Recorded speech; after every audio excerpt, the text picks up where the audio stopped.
ఇట్టి సమయంలో మరి visions of God brother Naveen Raj ప్రార్థన ద్వారా మేలు పొందిన మన మధ్యలో ఉన్న క్రిస్టఫర్ గారు సాక్ష్యం చెప్పాలని ఆశపడుతున్నారు. సో క్రిస్టఫర్ అన్న దయచేసి ముందుకొచ్చి తమ యొక్క సాక్ష్యాన్ని పంచుకోవాలని మేము ఆశపడుతున్నాము. ప్రభువు నామానికి వందనాలు. వచ్చిన మీ అందరికీ దేవుని నామంన వందనాలు.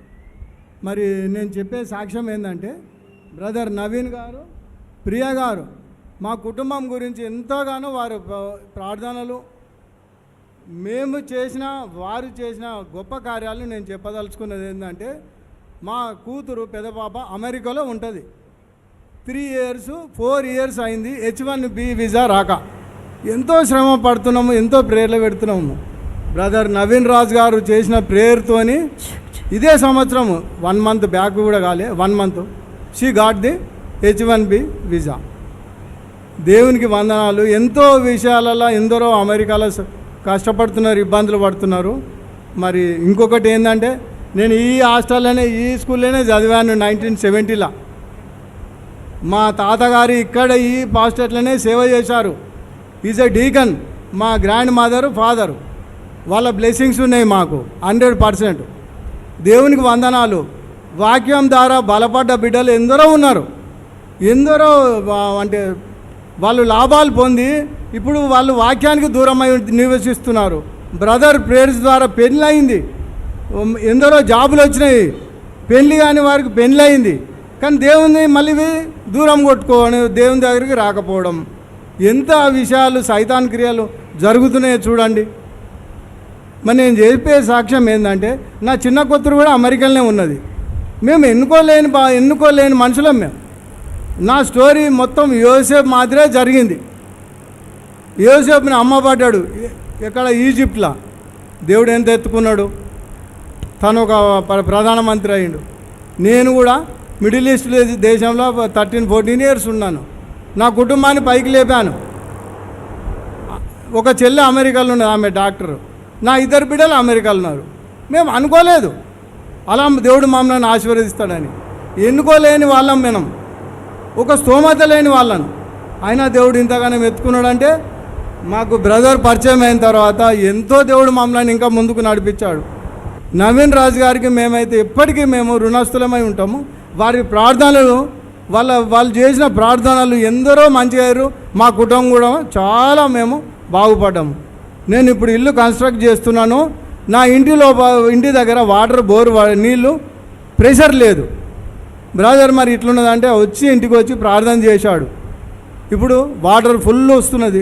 ఎంత విశ్వాసం కావాలి అది. మా లోపటి విశ్వాసాన్ని దేవుడు ఎరిగిండు. ఇప్పుడు నవీన్ రాజు గారు చెప్పినట్టు మనం దేవుని దగ్గరికి మన విశ్వాసంతో పోతలేము.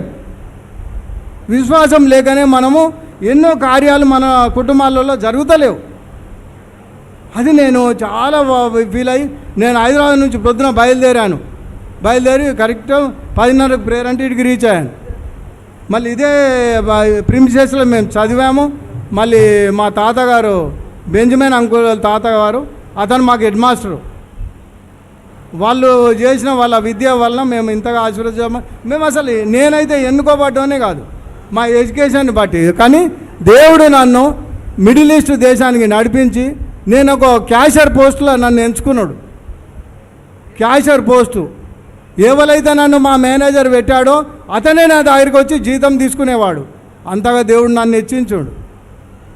దేవుని కృప అనేది ఎప్పటికి ఉంటుంది. మా గ్రాండ్ పేరెంట్స్ అయితే వాళ్ళు చేసిన సేవ, వాళ్ళు చేసిన ప్రేమలు మేము ఎన్నటికీ మర్చిపోలేము. మీ కర్ణాటక డైసిస్న వాళ్ళు సేవలు చేశారు. ఈ ఇబ్రహీంపట్నం దగ్గర వర్షకొండ అనే గ్రామంలో వాళ్ళు సేవలు చేశారు. వాళ్ళ ఆశీర్వాదాలు, వాళ్ళ బెనిఫిట్స్, మమ్మీ డాడీ వాళ్ళకి 2 కొడుకులు. ఒక పెద్ద ఆయన పేరు విశ్వాసరావు, చిన్న ఆయన పేరు Suryarao. They are very blessed. మేము కూడా బ్లెస్డ్ అయినాము దేవుని.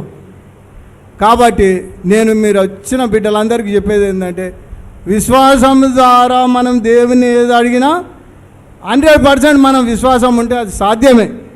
అసాధ్యం అనేది లేనే లేదు. నేను ఒకటే కోరుతున్నా ఏంటంటే, ఈ విజన్ గురించి, బ్రదర్ గురించి, తను చేసిన మేళ్ళు ఎందరికో ఉన్నాయి.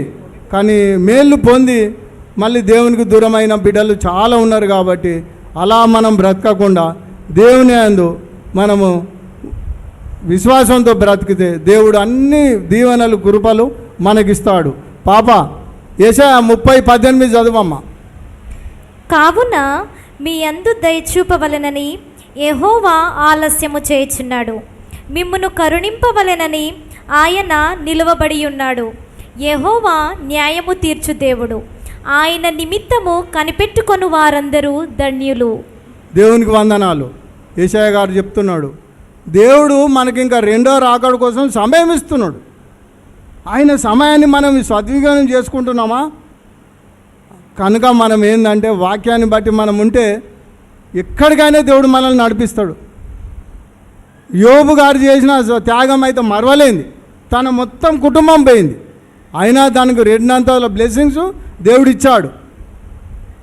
చూడు, నేను నవీన్ రాజు గారు, ప్రియమ్మ గారు మాకు చేసిన విషయాలను బట్టి నేను సాక్ష్యం చెప్పాలని హైదరాబాద్ నుంచి ప్రొద్దున బయలుదేరి 5 గంటలకు ఇక్కడికి రీచ్ అయ్యాను.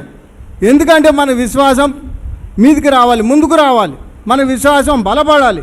ఇందరూ పాస్టర్లుగా వాళ్ళు ఇక్కడికి పిలుచడానికి కారణం ఏంటంటే దేవుని బిడ్డలు ఇంకా విశ్వాసంగా రావాలని, వాళ్ళకి ఎంత ప్రేమ, దేవుని బిడ్డలు ఇంకా ఎదగాల, ముందుకు రావాలా, దేవుని వాక్యం ముందుకు పోవాలా. కనుక అయ్యగారులందరికీ మా వందనాలు. ఇంకొకటి నవీన్ పాస్టర్ గారికి ప్లస్ మన ప్రియమ్మ గారికి మా వందనాలు. ఈ విజన్ ఆఫ్ గాడ్ గురించి మీరు కూడా డైలీ ప్రార్థనలో పెట్టండమ్మా. మరి యూట్యూబ్లో ఇవన్నీ వస్తుంటాయి, మీరు అన్నీ వాచ్ చేయండి. చాలా బ్లెస్సింగ్స్. బ్రదర్కి ఇచ్చిన విజన్ గురించి అయితే చెప్పలేము, ఎందుకంటే చాలా స్వస్థతలు బిడ్డలకు జరిగినాయి, ఆశీర్వదించబడ్డారు. దేవునికి వందనాలు. మీరు వచ్చిన అందరికీ కూడా నా యొక్క వందనాలు.